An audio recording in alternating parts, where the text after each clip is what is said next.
नमस्कार। आज हम एक बहुत ही दिलचस्प सवाल पर बात करने वाले हैं। सच्ची दौलत आखिर है क्या? ये सवाल तो हमेशा ही प्रासंगिक रहता है। बिल्कुल।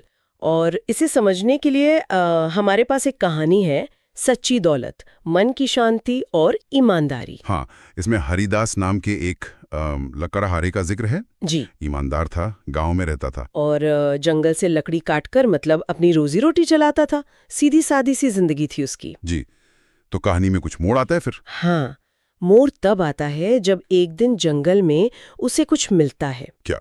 एक बड़ा सा चमकता हुआ हीरा। अरे वाह, हीरा! हाँ, और इसे एकदम से लगता है कि भाई अब तो सारी मुश्किलें खत्म, अब मैं अमीर बन जाऊंगा। हाँ, ये तो स्वाभाविक है। मतलब दौलत का पहला ख्याल तो किसी भौतिक चीज से ही जुड़ता है ना, जैसे हीरा। बिल्कुल, एक ठोस चीज जिसे देखकर लगे कि हाँ, यही है अमीरी। सही। समाज में भी अक्सर यही होता है। तो वो हीरा लेकर लौट रहा है, खुश है, शायद सोच रहा है अब क्या क्या करेगा। तभी रास्ते में उसे एक साधु मिलते हैं। अच्छा, साधु। हाँ, और वो साधु उस हीरे को देखते हैं। कहते हैं हाँ भाई, ये तो बहुत कीमती है। पर वो कहते हैं क्या तुम ये जानना चाहोगे कि असली दौलत क्या होती है? ओहो, ये तो मतलब हरिदास के लिए चौंकाने वाला रहा होगा। हाँ, जरूर। और साधु ने फिर एक चुनौती सी दी। चुनौती? कैसी चुनौती? उन्होंने कहा ये हीरा यहीं मेरे पास छोड़ दो। क्या? हीरा छोड़ने को कहा, हाँ, और अगले 3 दिन तुम इसी जंगल में अकेले बिताओ, बिना किसी सहारे के। अरे, ये तो बहुत बड़ी बात कह दी। जिस चीज को वो सब कुछ समझ रहा था उसे ही छोड़ने को कहा। बिल्कुल। हरिदास पहले तो हिचकिचाया, जाहिर है कौन छोड़ना चाहेगा। हाँ। मुश्किल फैसला था, पर वो मान गया।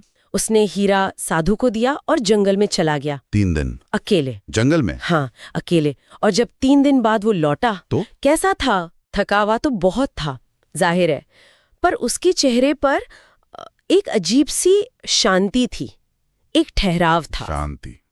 हीरे के बिना? हाँ, वो पहले वाली उत्तेजना नहीं थी जो हीरा मिलने पर थी। ये कुछ और था। गहरा। उसने साधु से कहा, महाराज मुझे समझ आ गया।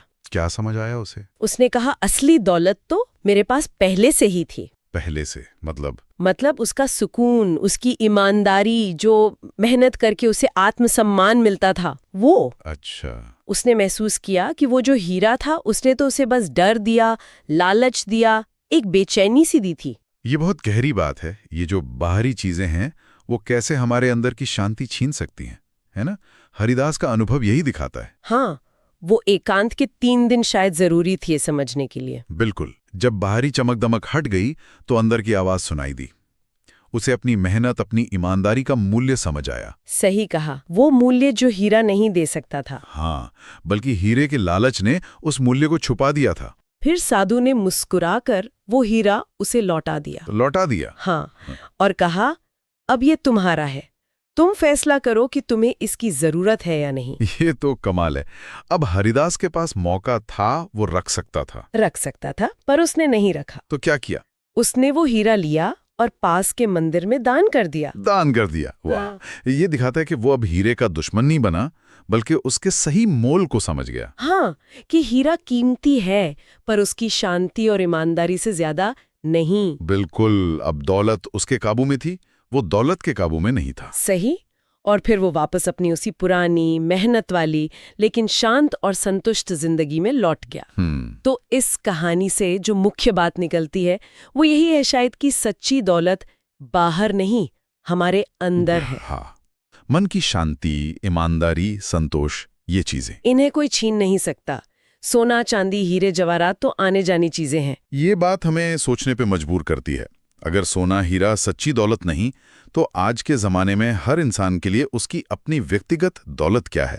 हाँ, ये सोचने वाली बात है। क्या वो हमारे रिश्ते हैं, हमारा ज्ञान है, कोई हुनर, या शायद सेहत, मानसिक शांति? बहुत कुछ हो सकता है। बिल्कुल। तो शायद ये सवाल हम सबको खुद से पूछना चाहिए। हमारी अपनी जिंदगी का असली खजाना क्या है, जिसे हम सच में सहेजना चाहते हैं?